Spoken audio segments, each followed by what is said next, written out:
বাংলাদেশ এবং বাংলাদেশের বাহিরে পৃথিবীর বিভিন্ন প্রান্ত থেকে যে যেখান থেকে দেখছেন বাংলা টিভির নিয়মিত আয়োজন প্রবাস বাংলার মুখ সকলকে সাদর আমন্ত্রণ। পুরো অনুষ্ঠান জুড়ে রাশিয়া থেকে আমি আবু মুসাহাসি আপনাদের সাথে আমাদের এই অনুষ্ঠানের মাধ্যমে প্রবাসীদের সুখ দুঃখ ও সম্ভাবনার কথা তুলে ধরে থাকি। আজকে আমাদের আলোচনার বিষয় রাশিয়ার করোনা ভাইরাসের সর্বশেষ পরিস্থিতি এবং রাশিয়া থেকে গিয়ে বাংলাদেশে আটকা পড়া প্রবাসীদেরকে নিয়ে কথা বলবো আজকে কতক্ষণ। প্রিয় দর্শক, আমাদের সাথে থাকুন। আমাদের সাথে দুইজন সম্মানিত অতিথি আছে, চলুন তাদের সাথে আপনাদেরকে পরিচয় করে দিই। আমাদের সাথে ভিডিও কলের মাধ্যমে যুক্ত আছেন ডাক্তার মোহাম্মদ হাবিবুর রহমান শেখ, চক্ষু রোগ বিশেষজ্ঞ এবং মাইক্রো মাইক্রো সার্জন এবং ডাক্তার দেখাও ফেসবুক গ্রুপের প্রতিষ্ঠাতা সভাপতি। আমাদের সাথে আরেকজন অতিথি যুক্ত আছেন সম্মানিত মোহাম্মদ শফিকুল ইসলাম, বিশিষ্ট ব্যবসায়ী। প্রবাস বাংলা মুক্ত সূত্রে আপনারা দুজনকে স্বাগত। প্রথমে আমি আমাদের যেতে চাবো ডাক্তার মোহাম্মদ হাবিবুর রহমান শেখের কাছে, জানতে চাবো রাশিয়াতে প্রতিদিন প্রায় এখন 14,000-এরও বেশি করোনা ভাইরাসে আক্রান্ত হচ্ছে। আজও প্রায় 14,000-এরও বেশি আক্রান্ত হচ্ছে রাশিয়াতে। কারণ এই দেশটিতে বসবাসরত বাংলাদেশিরা কাটছে, আতঙ্কে দিন কাটছে। এই অবস্থায় দেশটির সরকার কি ধরনের পদক্ষেপ নিতেছে বা সর্বশেষ আপনার কাছে করোনা ভাইরাসের সম্পর্কে জানতে চাচ্ছি, পরিস্থিতি সম্পর্কে জানতে চাচ্ছি, যদি একটু বলতেন। ধন্যবাদ আপনাকে। আমি প্রথমে বাংলা টিভির সকল শ্রোতাবৃন্দকে জানাই আন্তরিক শুভেচ্ছা, অভিনন্দন। বর্তমানে রাশিয়াতে করোনা আক্রান্তের সংখ্যা দিন দিন কিছুটা বেড়ে চলছে।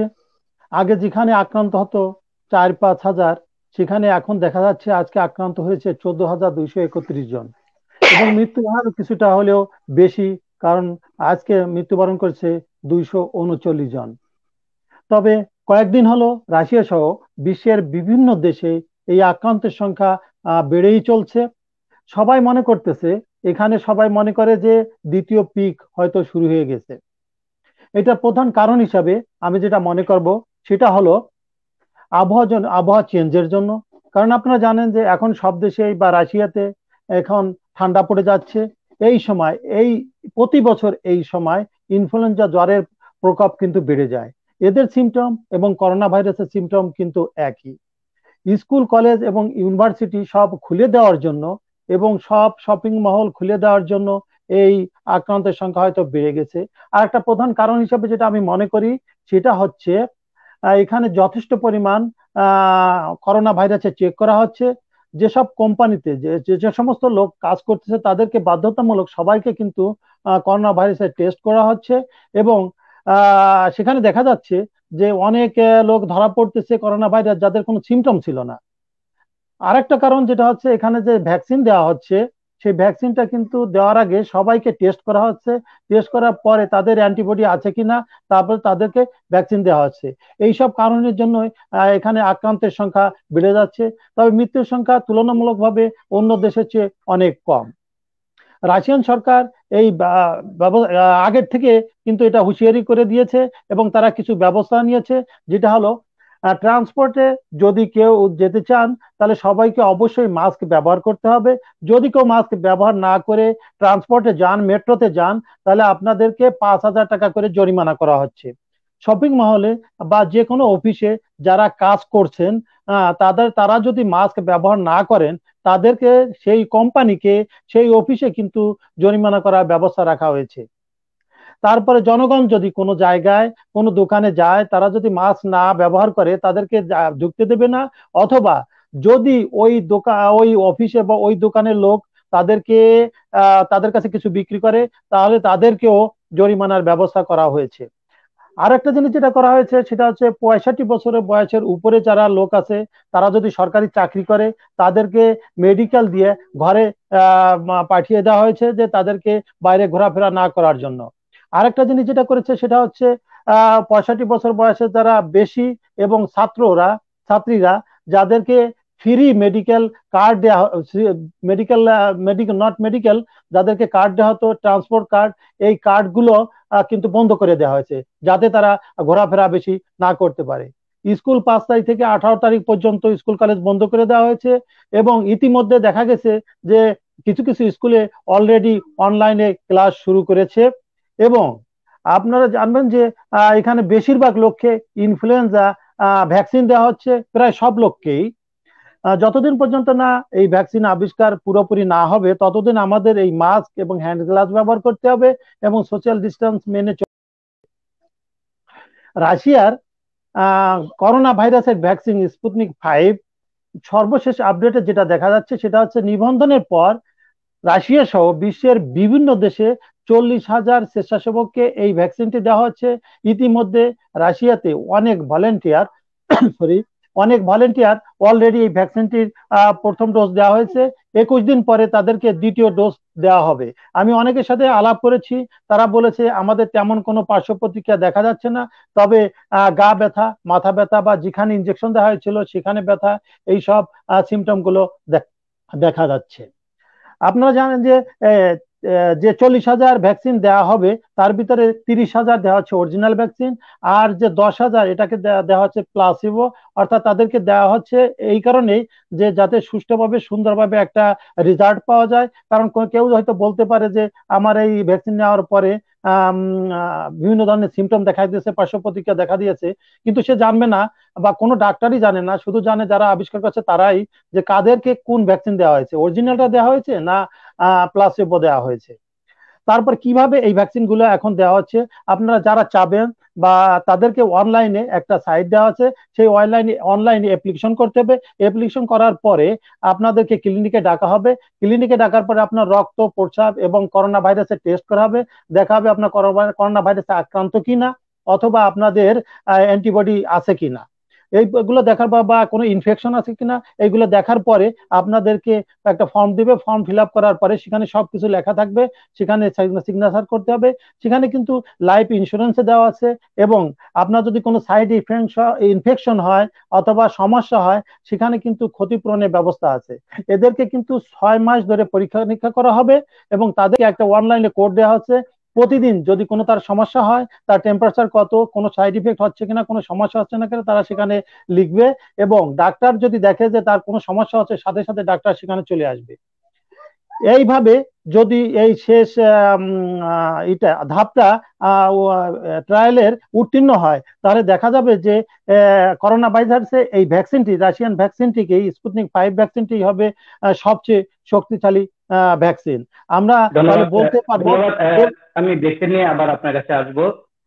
তার আগে আমি যেতে যাচ্ছি শফিকুল ইসলাম বিশিষ্ট ব্যবসায়ীর কাছে। আপনি কি আমাকে শুনতে পাচ্ছেন? জি, ধন্যবাদ। আমি আপনার কাছে জানতে চাবো, রাশিয়া থেকে গিয়ে বাংলাদেশে কিছু সংখ্যক ব্যবসায়ী এবং শ্রমিক আটকা পড়ে, তাদের মধ্যে আপনার ভাই একজন দীর্ঘদিন যাবৎ প্রায় 10 মাস আটকা পড়ে আছে। আর এই দেশটিতে ব্যবসা রয়েছে, বর্তমানে তার ব্যবসা কিভাবে চলছে, আন্তর্জাতিক ফ্লাইট চালু না হওয়ার কারণে এই দেশটিতে ঢুকতে পারতেছে। আপনারা কি ইতিমধ্যে বাংলাদেশে যেই রাশিয়ান এম্বাসি আছে তাদের সাথে কি কোনো যোগাযোগ করেছেন কিনা, বা এই দেশে যে বাংলাদেশের এম্বাসি আছে এই এম্বাসির সাথে কোনো যোগাযোগ করেছেন কিনা, বা তারা কি বলেছে যদি একটু বলছেন? ধন্যবাদ আপনাকে, ধন্যবাদ বাংলা টিভিকে প্রবাসে বাংলার মুখ টক শোর মাধ্যমে প্রবাসীর সুখ দুঃখ তুলে ধরার জন্য এবং আমাকে আমন্ত্রণ করার জন্য। আমার ভাই প্রায় 10 মাস বাংলাদেশে গেল, কিন্তু আসতে পারতেছে না আন্তর্জাতিক ফ্লাইট চালু না থাকার কারণে। আপনারা কি বাংলাদেশ এম্বাসির সাথে যোগাযোগ করেছেন কিনা? বাংলাদেশ এম্বাসির সাথে যোগাযোগ করা হয়েছে এবং রাশিয়াতে যে এম্বাসি এখানেও যোগাযোগ করা হয়েছে। তারা কিছু বলতেছে না, বলতেছে যারা ওয়ার্ক পারমিট ভিসা আছে ওরা ওয়ার্ক পারমিট ভিসা ইয়াতে কোম্পানির সাথে যোগাযোগ করলে ওরা আসতে পারবে, নতুবা অন্য কোনো ওয়ে নাই, ওদের কোনো পাত্তা দিচ্ছে না। এটা কি বাংলাদেশ এম্বাসি বলেছে না রাশিয়ান এম্বাসি বলেছে, কোন কোন দেশ? বাংলাদেশ, রাশিয়ান এম্বাসি ওইখানে তো ঢুকতেই দেয় না। আর বাংলাদেশ এম্বাসিতে যোগাযোগ করা হয়েছে, এরা বলছে আপডেট দিছে, কিছু কিছু জানাচ্ছে না, কোনো ইয়া দিচ্ছে না, গুরুত্ব দিচ্ছে না। এই লোকগুলা যে বাংলাদেশে যারা আছে, আমার কাজিন সাথে আরো অন্য অন্য যারা আছে, ওরা অনেক আছে, গরিবও আছে কিছু। ওরা যদি এদেশে না আসে, ওর অবস্থা খুবই খারাপ হবে, ওদের ফ্যামিলি ট্যামিলি খুব খারাপ অবস্থা আছে অনেকের। আর আমার কাজিনের দোকান, এখানে দোকান কর্মচারী দিয়ে চালাইতেছে, ওরা ও না আসলে ওর ব্যবসা অনেক ক্ষতিগ্রস্ত হবে। বুঝতে পেরেছি। আপনি বলতে চাইছেন যে বাংলাদেশ এম্বাসিতে উনি গেছিলেন, তাদেরকে ঢুকতে দেওয়া হয়নি। আপনি ইতিমধ্যে এই দেশে এম্বাসির সাথে যোগাযোগ করার পর তারা আপনাকে বলেছে যে আপনাকে কোম্পানি যদি আনতে চায় তাহলেই তারা এই জি, দেশটিতে ঢুকতে পারবে, যদি অনুমতি দেয়। যদি কোম্পানি যদি চায় যে হ্যাঁ, আমার এই লোকটি প্রয়োজন, তাহলে তারা ঢুকতে পারবে, তাই তো? জি, জি, জি। তাহলে আমি এই বিষয়টি নিয়ে আবারও যেতে চাচ্ছি ডাক্তার মোহাম্মদ হাবিবুর রহমান শেখের কাছে, জানতে চাবো যে আসলে এই বিষয়টা এই করোনার কারণে যারা দেশে গিয়ে কিছু সংখ্যক ব্যবসায়ী কর্মজীবী তারা বাংলাদেশে গিয়ে আটকা পড়েছে। এই যে বেশি সংখ্যক লোক বা রাশিয়াতে ব্যবসার সাথে জড়িত, কিন্তু তারা ব্যবসা কর্মচারীদের উপর দিয়ে দেশে গিয়েছে প্রায় 10 মাস, 8 মাস, 9 মাস, কারো বিশাল মেয়াদ শেষ হয়ে যাচ্ছে প্রায়, কারো 2 মাস মেয়াদ আছে, কারো 15 দিন আছে, কারো 3 মাস আছে। যদি তারা এই সময়ের মধ্যে না আসতে পারে, কবে নাগাদ এই ভিসা চালু হবে এটা কিন্তু বলা যাচ্ছে না। করোনা ভাইরাস কবে দেশ বিশ্ব থেকে যাবে আমরা কেউ জানি না নিশ্চিত ভাবে, ততক্ষণ কোনো দেশের ভিসাই চালু করবে না। তাহলে দেখা যাচ্ছে যারা রাশিয়াতে ব্যবসা করতে জড়িত ছিল বা কর্মজীবী ছিল, তারা কিন্তু বিরাট একটি সমস্যার মধ্যে পড়বে, আর্থিক একটি সমস্যার মধ্যে পড়বে। সেক্ষেত্রে আপনি কি বলবেন যে আসলে আমাদের সরকার বা আমাদের রাশিয়াতে যে এম্বাসি আছে তাদের কি করণীয়, বা বাংলাদেশের সরকার কি করণীয়? বা আমরা অন্য অন্য দেশে আমরা দেখতেছি, সৌদি বলি, দুবাই বলি, অন্যান্য দেশে সাপ্তাহিক একটা ফ্লাইট চালু করা হয়েছে দেশের সরকারের সাথে, বা বিশেষ ফ্লাইট চালুর মাধ্যমে তাদেরকে ওই দেশে ফিরিয়ে নেওয়া হচ্ছে। তো আমরা রাশিয়ার ক্ষেত্রে আমরা পারতেছি না কেন? এটা সমস্যা কোথায় আপনার কাছে জানতে চাই। ধন্যবাদ আপনাকে। করোনার জন্য অনেক লোক বাংলাদেশে আটকা পড়েছে। এদের মধ্যে যাদের পাসপোর্ট আছে এবং যাদের ভিসা অর্থাৎ গ্রিন কার্ড আছে তাদেরকে আসতে দেওয়া হচ্ছে, বাকি কাউকে আসতে দেওয়া হচ্ছে না। আমরা আইওএম ওয়ার্ল্ড মাইগ্রেশন রিপোর্ট অনুসারে দেখি যে আমাদের 7.5 মিলিয়ন বাংলাদেশি বিদেশে বসবাস করছে। সেই হিসাবে সেক্ষেত্রে দেখতে গেলে রাশিয়াতে লোকের সংখ্যা অনেক কম। তো তারপরে যদি করোনার জন্য আরো অনেক লোক না আসতে পারে তাহলে আমাদের লোক সংখ্যা আরো অনেক কমে যাওয়ার সম্ভাবনা থাকে। তাই আমরা এই আপনাদের এই প্রশ্ন নিয়েই আমরা আমাদের অ্যাম্বাসেডারের সাথে বসেছিলাম, মিটিং করেছিলাম। আমি বলেছিলাম যে আমাদের বেশ কিছু বাঙালি আছে যারা করোনা ভাইরাসের সময় দেশে গিয়েছে, তারা আটকা পড়েছে, তারা আসতে পারতেছে না। তাদের এখানে অনেকের ব্যবসা আছে, অনেকের ফ্যামিলি আছে। তাদেরকে কিভাবে তাড়াতাড়ি আমাদের এখানে আনা যায় সেই ব্যবস্থা কি কি কি ব্যবস্থা করা যেতে পারে। তিনি আমাদেরকে বলেছিলেন আপনারা একটা লিস্ট করেন কতজন লোক দেশে আছে, আটকা পড়েছে, তাদের ভিসা, পাসপোর্ট এবং ওয়ার্ক পারমিট সহ রেজিস্ট্রেশনের কপি পাঠান। আমরা ইমিগ্রেশন বা ফরেন মিনিস্টারের সাথে কথা বলে দেখব কি করা যায়। কয়েকজনের কিছু ডকুমেন্ট দেওয়া হয়েছিল এবং তারা তাদের সাথে কথা বলেছে। পরবর্তীতে আমাদেরকে যেটা জানানো হয়েছে সেটা হচ্ছে যে কোম্পানি থেকে আপনি ওয়ার্ক পারমিট পেয়েছেন সেই কোম্পানি যদি চায়, সেই কোম্পানি যদি অ্যাপ্লিকেশন করে যে এই লোকটা আমাদের কোম্পানির জন্য দরকার, তাহলে সরকার তাকে পারমিশন দিতে পারে বা ইমিগ্রেশন থেকে পারমিশন দিতে পারে। তবে তারা পরীক্ষা করে দেখবে এই লোকটা আসলে এই কোম্পানির জন্য দরকার কিনা বা এই স্পেশালিস্টটা রাশিয়ার জন্য দরকার কিনা। যদি তারা মনে করে যে হ্যাঁ দরকার, তাহলে তাদেরকে আসার পারমিশন দেবে। আরেকটা যেটা আছে, অনেকে হয়তো দুবাই বা অন্য দেশ থেকে 1 বছরের ভিসা নিয়ে আসছে, তাদের ব্যাপারে আমি যেটা বলবো সেটা আমাদেরকে যেটা জানানো হয়েছে তারা ওই দেশের ওই কোম্পানির সঙ্গে যোগাযোগ করার জন্য অনুরোধ করা হচ্ছে। ধন্যবাদ। ধন্যবাদ। ধন্যবাদ আপনাকে চমৎকার উত্তর দেওয়ার জন্য। আমি বিশেষ ভাবে আমিও এম্বাসিতে কথা বলেছি এই বিষয় নিয়ে। অত্যন্ত আন্তরিকতার সাথে আমাদের রাশিয়ান এম্বাসি কাজ করতেছেন, এবং আমিও 2-3 জনের সাথে পাসপোর্ট এবং ফটোকপি আমার কাছে দিয়েছিল, আমি তাদের কাছে দিয়েছি। তারা ইতিমধ্যে খোঁজ খবর নিয়ে কোম্পানির এবং ইতিমধ্যে মন্ত্রণালয় এবং ইমিগ্রেশনের সাথে কথা বলে তারা জানতে পেরেছে যদি তাদের আসলে তেমন কিছু করার নেই, যদি কোম্পানি যদি না আনে তাহলে তারা এদের থেকে ঢুকতে দিতে পারে না। যদি কোম্পানি চায় তাহলেই তাদেরকে ঢোকার অনুমতি দিবে, যদি এরকম করতে পারে। তবে আমার বাংলাদেশে যারা আছেন, আমাদের প্রোগ্রামটি যারা দেখছেন, তাদেরকে আমি বলবো, যারা যদি আমাদের রাখাইন এম্বাসির সাথে যোগাযোগ করতে পারেন এবং আপনাদের পাসপোর্ট ফটোকপি দেন, যে কথা বলেন, এবং আপনাদের যাদের কোম্পানির সাথে যোগাযোগ করেন এবং আপনার কোম্পানির যদি ইমিগ্রেশনের সাথে যোগাযোগ করে আপনাকে ইয়া করতে পারে, তাহলে তারা ঢোকার সেই সুযোগটুকু পেতে পারে। বিশেষ করে এই আপনাদেরকে বলবো, আমি আবার ডাক্তার হাবিবুর রহমান শেখের কাছে যেতে চাচ্ছি। আমি আপনার কাছে জানতে চাবো, বাংলাদেশের সরি রাশিয়াতে মেডিকেল শিক্ষা বাংলাদেশে মেডিকেল শিক্ষার মাধ্যমে কতটুকু সামঞ্জস্যপূর্ণ? এদেশে থেকে ডিগ্রি নিয়ে গিয়ে বাংলাদেশে কাজ করতে কোনো সমস্যা হচ্ছে কিনা, এই বিষয়ে আপনার কাছে জানতে চাবো। ধন্যবাদ। পৃথিবীর যে কোনো দেশেই মেডিসিন পড়েন না কেন, সিস্টেম প্রায় সব দেশেই এক। বাংলাদেশে এমবিবিএস পড়তে 5 বছর সময় লাগে, আর আমাদের এখানে এমডি করতে আমরা 6 বছর কোর্স শেষ করি। প্রথমে 5 বছরে আমাদের সব সাবজেক্ট গুলো শেষ করা হয়। 6th ইয়ারে অর্থাৎ 6 বছরের সময় আমরা কিন্তু প্রতিটা সাবজেক্টের উপরে 2 মাস করে আমাদের ট্রেনিং হয়, যেটাকে আমরা ইন্টার্নি হিসাবে ধরে নিতে পারি। কিন্তু আমার দেশে যেটা করা হচ্ছে সেটা হচ্ছে, আমাদের দেশে যাওয়ার পরে আমাদের যে ছাত্ররা বা যারা মেডিসিন শেষ করছে, পরীক্ষা দেওয়ার পরে সেখানে এমবিবিএস হিসাবে রেজিস্ট্রেশন দেওয়া হয়। তারপরে 1 মাস ইন্টার্নি করার পরে তাদেরকে পূর্ণ রেজিস্ট্রেশন দেওয়া হয়। আরো একটা জিনিস যেটা না বললে নয়, সেটা হচ্ছে আমরা আগে যারা বাহিরের দেশে থেকে পিএইচডি বা স্পেশালাইজেশন শেষ করে যেতাম, তাদেরকে কিন্তু সেই ডিগ্রি হিসাবে রেজিস্ট্রেশন দেওয়া হতো না। আমি আমাদের দেশের যে মন্ত্রী যারা আমাদের এখানে আসতেন রাশিয়াতে, আমি তাদের কাছে একটা কথাই বলতাম, আমরা যারা বিদেশের মাটিতে উচ্চশিক্ষা লাভ করে আসছি বা রাশিয়াতে উচ্চশিক্ষা লাভ করে আসছি, কেন আমাদেরকে দেশে যাওয়ার পরে সেই অনুপাতে আমাদের ডিগ্রির স্বীকৃতি দেওয়া হচ্ছে না? আমরা যেটা করেছিলাম, এর জন্য বিএমডিসি প্রেসিডেন্ট সহ কয়েকজন একটা গ্রুপকে আমরা এখানে এনেছিলাম।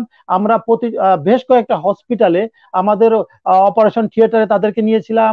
আমরা কিভাবে কাজ করি তাদেরকে এটা দেখানো হয়েছিল। আর তারপরে যেটা কথা বলতে চাচ্ছি সেটা হচ্ছে, আমাদের দীপুমণি আপা, যিনি ফরেন মিনিস্টার ছিলেন, তখন যিনি মস্কোতে আসলেন, তখন আমি এই একই প্রশ্ন করেছিলাম যে, আপা আমরা কেন আমাদের ডিগ্রিকে, আমরা এত বড় একটা দেশে উচ্চশিক্ষা লাভ করেও আমরা দেশে যে সেই স্বীকৃতি পাচ্ছি না। তখন তিনি আমাকে বলেছিলেন যে, ডাক্তার সাহেব, এবার আমি দেশে যে অবশ্যই আমি পার্লামেন্টে এই কথা তুলবো। এবং তিনি সেই অনুপাতেই পার্লামেন্টে সেখানে উপস্থাপন করেছিলেন আমাদের এই প্রশ্নটা, এবং তিনি পাশ করেছিলেন। যখন আমাদের এটা স্বীকৃতি দেওয়া হলো, তখনই আমি দেশে যে এই ডিগ্রিকে নিয়ে পিএইচডি ডিগ্রি আমি রেজিস্ট্রেশন করে আসছি। আর একটা যেটা আমাদের প্রবলেম ছিল সেটা হচ্ছে, আমাদের যেটা অর্ডিনাতোরা বা স্পেশালাইজেশন, সেটাকে আমাদের বেশ কিছু সময় লাগছিল, তারপরে আমাদের সে স্বীকৃতি দেওয়া হয়েছে। আমরা এখন এটাকে পুরোপুরি সরকারিভাবে আমরা এগুলো কাজ করতে পারি। তবে আমাদের প্রবলেম যেটা হয় সেটা হচ্ছে যে, প্রথম দিকে আমরা হয়তো ভাষাগত কারণে হয়তো কিছু একটা সময় কিছুদিন আমাদের একটা সমস্যা হয়, কিন্তু সেই সমস্যাটা এখনো হচ্ছে না। কারণ অনেকে হয়তো, আমরা যারা রুশ ভাষায় পড়াশোনা করেছি, এখন কিন্তু ইংলিশে এখানে পড়াশোনা করা যাচ্ছে। আর সবচেয়ে বড় কথা হলো যে, আমরা যারা এখানে ডাক্তারি করি বা আমরা এখানে যারা পড়াশোনা করেছি, আমাদের কিন্তু রুগীদের সাথে সম্পর্কটা খুবই ভালো। কারণ এদের নিয়ম অনুসারে এখানে দেখা যায় যে, একটা রুগীর সাথে কিভাবে ব্যবহার করতে হবে তারপরে যথেষ্ট নজর দেওয়া হয়, এবং একটা রুগীর পরে কম পক্ষে 15 থেকে 20 মিনিট সময় দিতে হয়। যারা আমাদের এখান থেকে পড়াশোনা করে গেছে, তারা কিন্তু এই দিকে বিশেষ খেয়াল রাখে, এবং অন্য আমাদের দেশের ডাক্তারের চেয়ে এরা কিন্তু তাড়াতাড়ি মানে রোগীদের সঙ্গে সম্পর্ক ভালো হয়ে যায়, এবং তারা খুব তাড়াতাড়ি ভালো রেজাল্ট করে। ধন্যবাদ। ধন্যবাদ আপনাকে। আমি আবারও আপনার কাছে আসবো। আমি আবারও তফিকুল ইসলামের কাছে যেতে চাচ্ছি, জানতে চাবো, আপনি তো দীর্ঘদিন যাবত এই দেশটিতে সফলতার সাথে ব্যবসা করে যাচ্ছেন। এই করোনা কালে আপনার ব্যবসা কেমন চলছে, এবং আপনার এই যে আসছেন, কিভাবে দেশটিতে এসেছেন, আপনার এই সফলতার গল্পটি আমি 2 মিনিটের মধ্যে সংক্ষেপে আপনার কাছে শুনতে যাবো। বেশি সময় আপনাকে দিতে পারবো না, আমাদের স্বল্প সময়। ধন্যবাদ আপনাকে। আমি আসছি আমার বড় ভাই প্রায় 25 বছর যাবৎ মস্কোতে। বড় ভাই আমাকে আনছে, এবং আমি আল্লাহ রহমতে, আপনাদের দোয়া, 12 বছর মস্কোতে। আলহামদুলিল্লাহ ব্যবসা ভালো আছে, এবং করোনাকালীন সময় ব্যবসা আল্লাহ রহমতে অনেক ভালো আছে।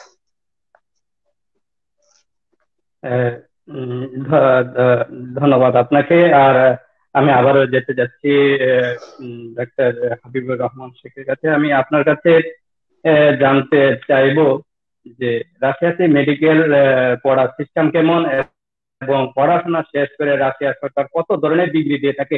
আমি 1 মিনিটের মধ্যে আপনার কাছ থেকে উত্তর দিতে চাই। ধন্যবাদ। রাশিয়াতে মেডিকেল পড়ার সিস্টেমটা অনেক ভালো। এখানে প্রথমে 1 বছরের ভাষা শিক্ষা দেওয়া হয়, এবং রাশিয়ানদের সঙ্গে একসঙ্গে শিক্ষা, মানে আমরা রাশিয়ানদের এবং বিভিন্ন দেশের লোকের সঙ্গে, ছাত্রদের সঙ্গে একসঙ্গে আমাদের ক্লাস হওয়ার জন্য আমাদের ভাষা শিক্ষাটা খুব তাড়াতাড়ি হয়ে যায়। প্রতিটা আমাদের এখানে প্রতিটা সাইকেল শেষ হওয়ার পরে একটা পরীক্ষা নেওয়া, পরীক্ষা মার্কশিট বই থাকে, বইতে সেখানে সম্পূর্ণ মার্কসে লেখা থাকে। তবে দেখা যাচ্ছে যদি কেউ কোনো পরীক্ষা যদি না দেওয়া থাকে এবং সে ওই মার্কশিটে যদি তার নাম্বার না থাকে, তাহলে সে ফাইনাল পরীক্ষা দিতে পারে না। এখানে আর একটা জিনিস হচ্ছে যে এখানে বিভিন্ন হসপিটালে আমাদের ক্লাস হয়, কারণ যে যে রোগ যে সাবজেক্টের উপর পড়াশোনা করছে সেই রুগীকে তাদের ক্লাস করার পরে সেই রুগীগুলো দেখার জন্য সেই হসপিটালে তাদেরকে ক্লাস নেওয়া হয়। আর যে সব ডিগ্রি এখানে আমরা পাই, তার প্রথমত আমরা যখন মেডিসিন ইনস্টিটিউট শেষ করি, তখন আমাদেরকে প্রথম যে ডিপ্লোমাটা দেওয়া হয় সেটা হলো এমডি, ডক্টর অফ মেডিসিন। এরপরে আমাদেরকে দেওয়া হয় 1 বছরের ইন্টার্নি। যদি কেউ মনে করে যে না আমি একজন স্পেশালিস্ট হতে চাই, তাদেরকে ফুল পোস্ট গ্রাজুয়েশন কোর্স, অর্থাৎ আমরা যেটাকে বলি অর্ডিনাতুরা, সেটা দেওয়ার পরে তাদেরকে একটা সার্টিফিকেট দেওয়া হয়। সেই সার্টিফিকেট নিয়ে তারা সরকারি অনুমতি দেয়, এটা সরকারি অনুমতি দেয় কাজ করার জন্য। যেমন আমাদের বিএমডিসিতে রেজিস্ট্রেশন দেওয়া হয়। 5 বছর পর পর এই সার্টিফিকেটটাকে রিনিউ করতে হয় পরীক্ষা দেওয়ার মাধ্যমে। এরপরে যেটা করতে হয় সেটা হচ্ছে আমাদের পিএইচডি। যদি কেউ উচ্চশিক্ষা লাভ করতে চায় তাহলে তার পিএইচডি করতে হবে। এরপরে দ্বিতীয় যে ডিগ্রিটা দেওয়া হয় সেটা হচ্ছে ডক্টরস, যেটাকে আমরা বলি ডিএসসি। এইটাই এই সিস্টেমে এখানে পড়াশোনা শেষ করা হয়। তবে রিসার্চ করার এখানে অনেক সুযোগ সুবিধা আছে। আমরা যাদেরকে বলবো যে আপনারা যদি পিএইচডি করতে চান বা ডিএসসি করতে চান, আপনারা অবশ্যই এখানে আসতে পারেন। এবং সেখানে আপনারা প্রথমে গাইড, আপনাদের ইনস্টিটিউট ঠিক করতে হবে, তারপরে আপনাদের গাইড ঠিক করতে এবং কোন সাবজেক্টের উপরে আপনি পিএইচডি করবেন এইগুলো ঠিক করে তারপরে আপনার পড়াশোনা শুরু করতে পারেন। ধন্যবাদ। ধন্যবাদ আপনাকে। আমি আপনার কাছে আরেকটি বিষয়ে জানতে চাবো। আপনি যে দীর্ঘদিন যাবৎ রাশিয়াতে বসবাস করতেছেন, আপনি এই দেশে লেখাপড়া শেষ করে দেশে সরকারি চাকুরি করতেছেন চক্ষু বিশেষজ্ঞ হিসেবে। তো বাংলাদেশে আপনার কাছ থেকে চিকিৎসা, বাংলাদেশি কোনো ব্যক্তি আপনার কাছে চিকিৎসার জন্য গেলে আপনি ফ্রি চিকিৎসা করেন, তাদের কাছে কোনো ফ্রি নেন না। খুবই আমি এটা অনেকের কাছ থেকে শুনেছি। করোনাকালে একটি দেশটিতে ডাক্তার দেখাও নামে একটি ফেসবুক গ্রুপ খুলে প্রায় মনে হয় 15,000-এর বেশি আপনার ফেসবুকে সদস্য হয়েছে, এবং আপনারা প্রায় 50 জন ডাক্তার ইতিমধ্যে ফ্রি সেবা দিয়ে যাচ্ছেন। আসলে আপনি করোনাকালে এত সুন্দর একটি মহৎ উদ্যোগ নেওয়ার প্ল্যান আপনার মাথায় ছিল? আমি পিছনের গল্পটা একটু শুনতে চাবো। আপনার কাছে সন্তুষ্ট? আমার কাছে বেশি সময় নয়, 2 মিনিটের মধ্যে বলতে হবে। ধন্যবাদ। আসলে তাই আমি আসলে চেষ্টা করি আমাদের এম্বাসি বা বাঙালিরা যারা আছে বা বিভিন্ন আমাদের সাইডের দেশে যারা আছে তাদেরকে ফ্রি দেখার জন্য চেষ্টা করি, এবং সেটা করি। আমরা যারা বিদেশে থাকি, বিদেশে মাটিতে ডাক্তারি করি, আমরা বিদেশের মাঠে থাকি ঠিকই, কিন্তু আমাদের মন প্রাণ থাকে বাংলাদেশের দিকে। আমরা দেশের জন্মভূমিকে আমরা কখনো ভুলে যাই না, ভুলবো না। করোনা ভাইরাসের এই মহামারীতে আমি যখন দেখলাম যে মানুষ তাদের ডাক্তার দেখাতে পারছে না, তারা ডাক্তার কাছে যাইতে পারতেছে না, এবং অনেকে হয়তো ডাক্তারও তাদেরকে দেখতে চাচ্ছে না, তখন আমি দেখলাম যে এদের পাশে আমাদের দাঁড়ানো দরকার। তাই আমি বিদেশে অবস্থানরত কিছু ডাক্তার এবং রাসায়ন ফেরত কিছু ডাক্তার এবং বাংলাদেশের কিছু ডাক্তার নিয়ে আমরা একটা অনলাইন ফ্রি মেডিকেল গ্রুপ তৈরি করি, যেটার নাম দিই ডাক্তার দেখাও। আমরা এই গ্রুপের মাধ্যমে রাশিয়া, বাংলাদেশ সহ বিশ্বের বিভিন্ন দেশে যারা বাঙালিরা আছে, বিভিন্ন মিশনে যারা বাঙালিরা আছে, তাদেরকে আমরা অনলাইন ফ্রি মেডিকেল সেবা দিয়ে যাচ্ছি। আমাদের এখন প্রায় আসলে 50 থেকে 60 জন স্পেশালিস্ট ডাক্তার আছে। আমাদের প্রায় 15 থেকে 16,000 আমাদের সদস্য আছে। আমরা চাচ্ছি আমাদের এই মেডিকেল সেবাটাকে আরো সামনের দিকে এগিয়ে নিয়ে যেতে, যাতে আমরা সাধারণ মানুষের জন্য আমাদের এই সেবা চালিয়ে যেতে পারি। ধন্যবাদ আপনাকে। ধন্যবাদ আপনাকে। আমি আর বেশি সময় দিতে পারলাম না। আমাদের আজকের এখানে আমাদের অনুষ্ঠানটিকে সমাপ্ত করতে হচ্ছে, আমাদের সময় শেষ। আপনাদের দুজনকে অসংখ্য ধন্যবাদ আমাদের এই বাংলা টিভি টক শোতে যুক্ত হওয়ার জন্য। বিশেষভাবে ধন্যবাদ। প্রিয় দর্শক, এতক্ষণ আমাদের সঙ্গে থাকার জন্য আপনাদের সকলকে ধন্যবাদ। আর যারা প্রবাসে বাংলাদেশে গিয়ে আটকে পড়েছেন তাদেরকে আমি আবারও বলবো, আপনারা এই যে অতি জরুরি আপনারা আপনাদের কোম্পানির ফুলম্যান বা মালিকের সাথে যোগাযোগ করে তাদেরকে বলেন এদেশের যে ইমিগ্রেশন আছে তাদের কাছে যোগাযোগ করে আপনাকে একটি অনুমতি, ঢোকার জন্য অনুমতি দেওয়ার দিবে। ওইখান থেকে আপনারা ঢুকতে পারবেন, না হলে অন্য কোনো ঢোকার মতো অন্য কোনো ওয়ে নেই। তো ধন্যবাদ অতক্ষণ যারা আমাদের এই প্রবাস লাইভটি দেখেছেন সবাইকে। বাংলা টিভির নিয়মিত আয়োজন দেখার জন্য নিয়মিত আমাদের বাংলা টিভির সাথে থাকুন। আগামী বুধবার অন্য কোনো দিন অন্য বিষয় নিয়ে আপনাদের সামনে আসবো। ততক্ষণ আপনারা সবাই ভালো থাকুন, সুস্থ থাকুন। আগামী পর্ব দেখার আমন্ত্রণ জানিয়ে শেষ করছি। শুভরাত্রি।